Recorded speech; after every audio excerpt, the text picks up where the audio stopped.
Welcome back everyone, it's time to go balls deep. And guys, we got terrible news because One Piece chapter 1038 revealed that Zoro is dead. Wait, what? Big Mom is dead? Boruto is dead? Asta is dead? Wait, all your favorite shonen characters are dead.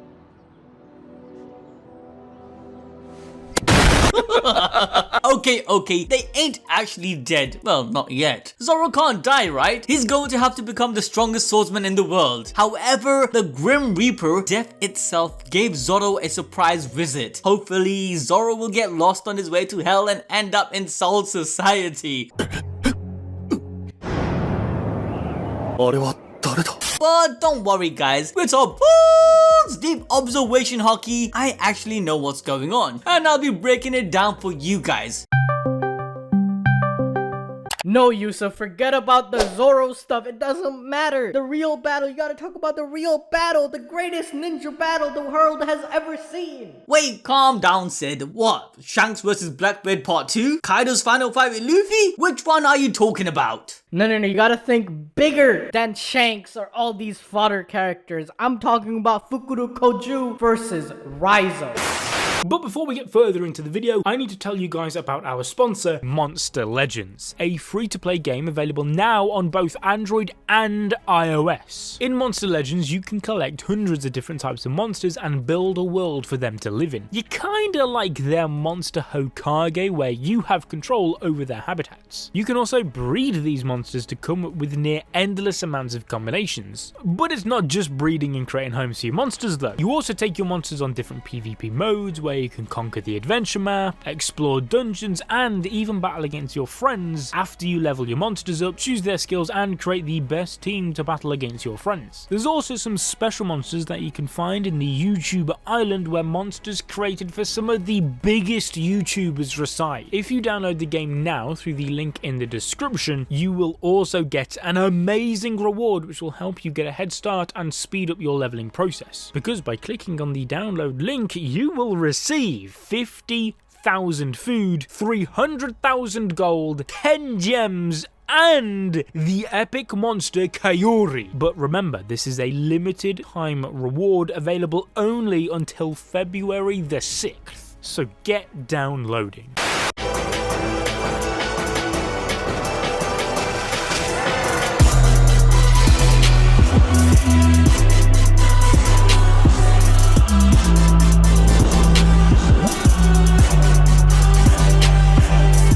Okay, so the chapter does start off with the fight we were all waiting to see. Honestly, I don't know why Oda hasn't given this more spotlight. Don't play with me. I'm talking about Fukurokuju versus Raizo. The greatest shinobi battle in all anime history. Come on guys, I can't be the only one thinking this. We see Fukurokuju and Raizo going at each other's throats. This time, however, Raizo, using his Kage level shadow paralysis jutsu, is holding Fukurokuju in place whilst the building is burning with both of them inside. Fukurokuju tells Raizo to release his jutsu because if he doesn't, they both will die. However, Raizo doesn't answer as he doesn't want to lose concentration and keeps enduring the pain that the flames are causing. This self-sacrifice is also quite symbolic, as his master Odin died in a similar sacrifice, burning alive whilst being boiled in a burning pot. But we quickly move past this epic fight as we go to the second floor, where we see a group of samurais about to get crushed because the fire has weakened the building, making the roof starting to collapse on them. This is when suddenly Jinbei shows up and holds the entire roof all on his own. He wonders how the fire spread it so quickly. He then tells the other samurais to help their companions escape because they no longer have any strength to stand up, and if they are left behind, they will surely not survive. Through this interaction though, the samurais reminds us that Jinbei is part of the Straw Hats, which through this chaotic and long-winded arc, some of you might have forgotten. Jinbei's addition to the crew is really overlooked, and I wanted to scale the Straw Hats after this arc. Not only did Luffy level up with his Conqueror's Haki imbuement, but we have Sanji's modification, Zoro's Conqueror's Haki, and use of Enma. We even got to see Chopper's use of his awakened monster point form. Nami got an upgrade with Zeus, Robin's freaking use of hockey. Like, there's so much going on. In fact, if you guys want a dedicated scaling video, then smash that like button and leave a comment of your favorite One Piece laugh. I'm tripping some good shit. Anyway guys, now as this is happening, we move on to the live floor where the fight between Law and Kid vs Big Mom is taking place. This chapter is titled Kid and Law vs Big Mom, and thematically following Oda's titling convention, it's likely that their fight will conclude in the next chapter, where I'm pretty certain we will see the winner being Kid and Law. We also see grifters running away for their lives as massive explosions are happening due to all of the chaos. Chopper is still there observing the situation, but suddenly he starts to feel a little tingly. And I mean, who wouldn't be if they were being carried by Tristan?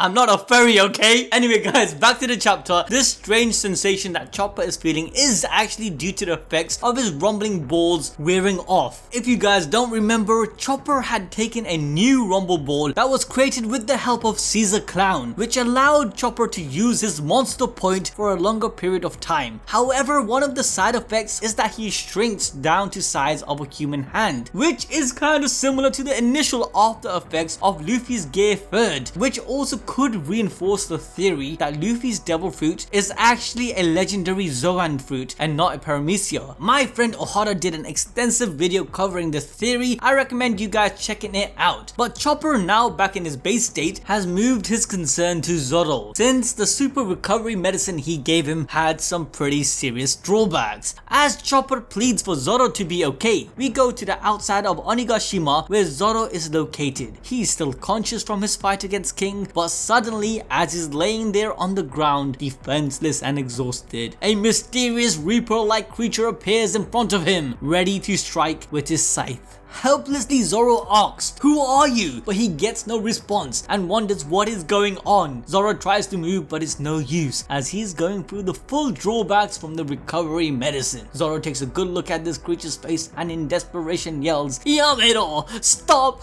because he can't die, he's part of the main cast. Alright, enough of the jokes, it's time to get serious. Now, although we do not know what this creature is, but based on the design, current events and overall theme that Zoro has within the world of One Piece, we can theorize what this creature could be or what this thing could symbolize and its connection to Zoro. So let's break this all down. What exactly is the Shinigami? Is Zoro just lost and found himself in the Soul Society? Well, using balls deep observation hockey, we have a couple of explanations. Zoro not too long ago was at death's doors after tanking Kaido and Big Mom's combo attack. He legitly wasn't even able to move until Chopper gave him his special mink shrooms that would allow Zoro to continue on fighting. Well, it worked, and Zoro was able to even defeat King. But these magic mushrooms were said to have a massive side effect. Dr. Chopper stated that the damage Zoro will incur will be doubled. I'm assuming that means that after the medicine's effect were worn out, Zoro will feel everything he went through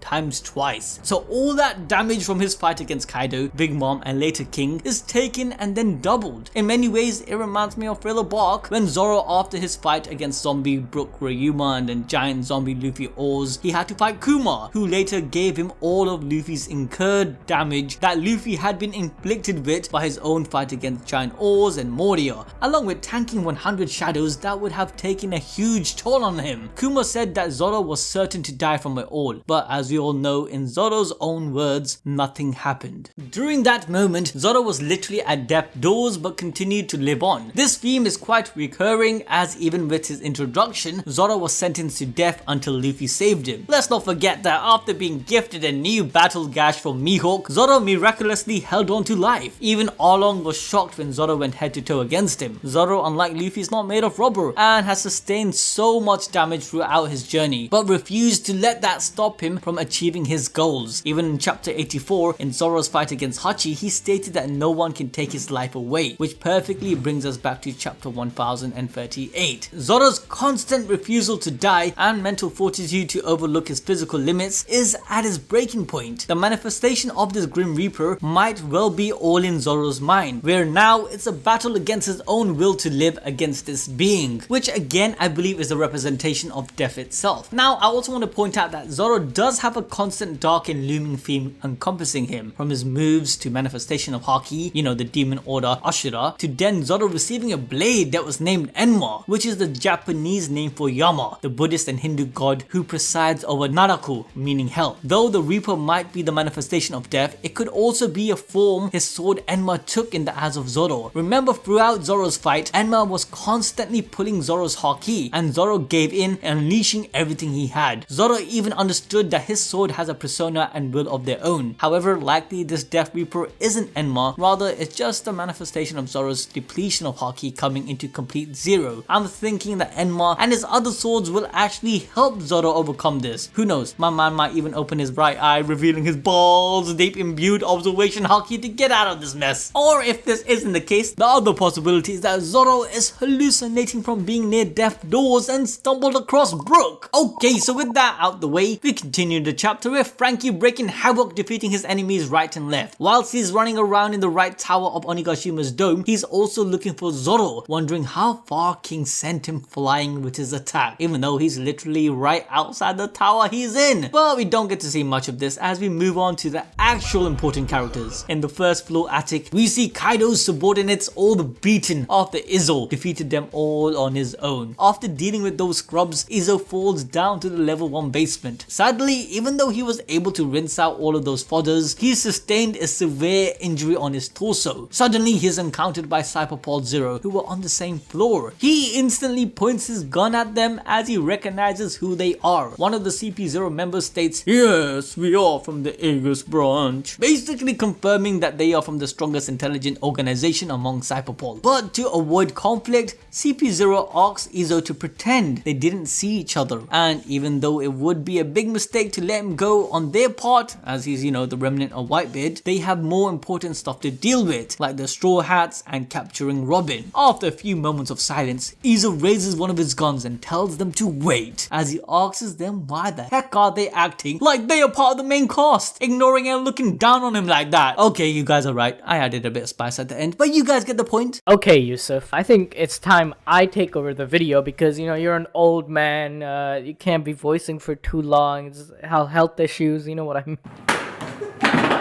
Anyway, before we get to see the greatest clash in One Piece history, we first need to cut to the basement armory, where Yamato is running as fast as she can to get to the armory in time. Yamato sees that Kizenbu, the flame demon, is about to reach the explosives, so she transforms into her Pokemon form and uses her ice beam to freeze the explosives so they can't get exposed to the heat. But I guess Yamato didn't play Pokemon because Kizenbu reaches the giant bomb and the ice begins to thin down because of the heat. Yamato uses the chance to attack Flame Sperm while distracted and hits it with a horse illusion blade while telling it to not touch the powder. However, Yamato gets caught lacking and Kizenbu tells her that it can also use Pokemon moves and proceeds to take out an arm and attacks her with a flamethrower. Yamato forgot that fire types are effective against ice types. You know, it's a rookie mistake. You know, the new Pokemon game came out, it got PS2 graphics.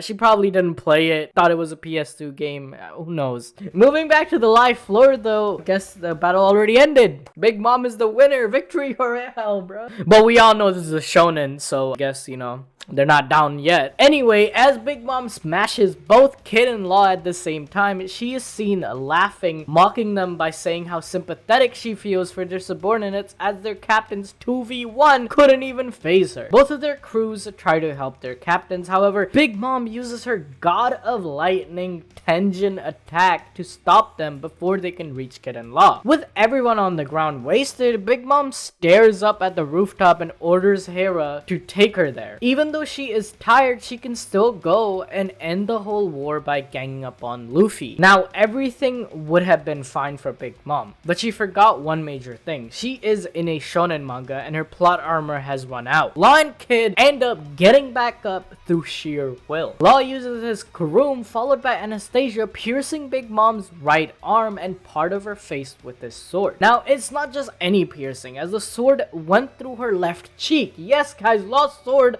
is inside Big Mom's mouth, and it's pretty big too. Sussy Everyone who sees Big Mom finally be penetrated is shocked as they're getting exclusive OnlyFans content for free. As Big Mom is still trying to process what the hell just happened, a powerful shockwave damages her inside. All of us are wondering what the hell is happening. Big Mom, the tank she is being damaged by the same attack Law used before, which didn't even phase her. What is happening here? I'm confused! So what's happening here is that balls deep prediction hockey has come true once again. It don't miss, bruh. It never misses. If you guys remember all the way back in our chapter 1030 review, we mentioned how Law's new Devil Fruit awakening was to do with him coating objects with his room bubbles, which allowed them to phase through Big Mom and damage her from the inside. That's exactly what happened here. Law didn't pierce Big Mom's armor cheek, but rather he phased through them to reach the inside of her body so he can destroy her from the inside. If you notice on his sword, there is a bubble-like layer on the outside. Instead of his normal spherical room, he is now able to mold it around objects. But coming back to the chapter, as Big Mom starts bleeding through her mouth, the attacks aren't over. Kid starts attracting all the iron homies and metal objects into his body while Big Mom is still in disbelief that these youngsters could get up after all the punishment and still try to smash her. Damn, everyone wants to smash Big Mom. What? Not me though. I'm all about that Robin life. She starts making her way angrily towards Kid, but he activates his punk corner deal, telling Big Mom that if you let a drop of water fall onto a rock every day, it will eventually create a hole on the rock. He's referring to how Big Mom fought Kaido, Zoro, Luffy, Kid, Law, and Killer on the rooftop, then fell down and had to bash down Ulti and then fight Law and Kid again. Two of the strongest supernovas with Devil Fruit awakenings. All of those attacks and exhaustion kept piling up on her, so she became weaker. They understood how big of a threat the two Yonkos pose. None of the supernovas, not even Luffy, are as strong as Kaido or Big Mom, so they had to exhaust them and slowly bring them to a point where they could finish the job. Kid even mentions that they're doing this for a different purpose, not to take Big Mom's head, but to stall her from going to the rooftop. It's kind of like in an MMO where the big raid bosses have minions and you need tanks to peel and distract them so you can slowly bring the beast down, but your jungler is bot lane farming. Kid, using his awakened magnetic power, starts riding a demon bull and charges it into Big Mom, finally dropping her to the ground. They both claim that they won't let anybody interfere with Luffy's battle against Kaido even if it kills them. And if you notice something, the title of the chapter is Kid and Law versus Big Mom. And if we go by what was happening with Sanji versus Queen, Zoro versus Kaido, all of those chapter names correlated with the defeat of the enemy. So the next chapter, we saw how King was defeated by Zoro, Queen was defeated by Sanji, so something similar could be happening here, but we all know Big Mama, she don't go down that easily.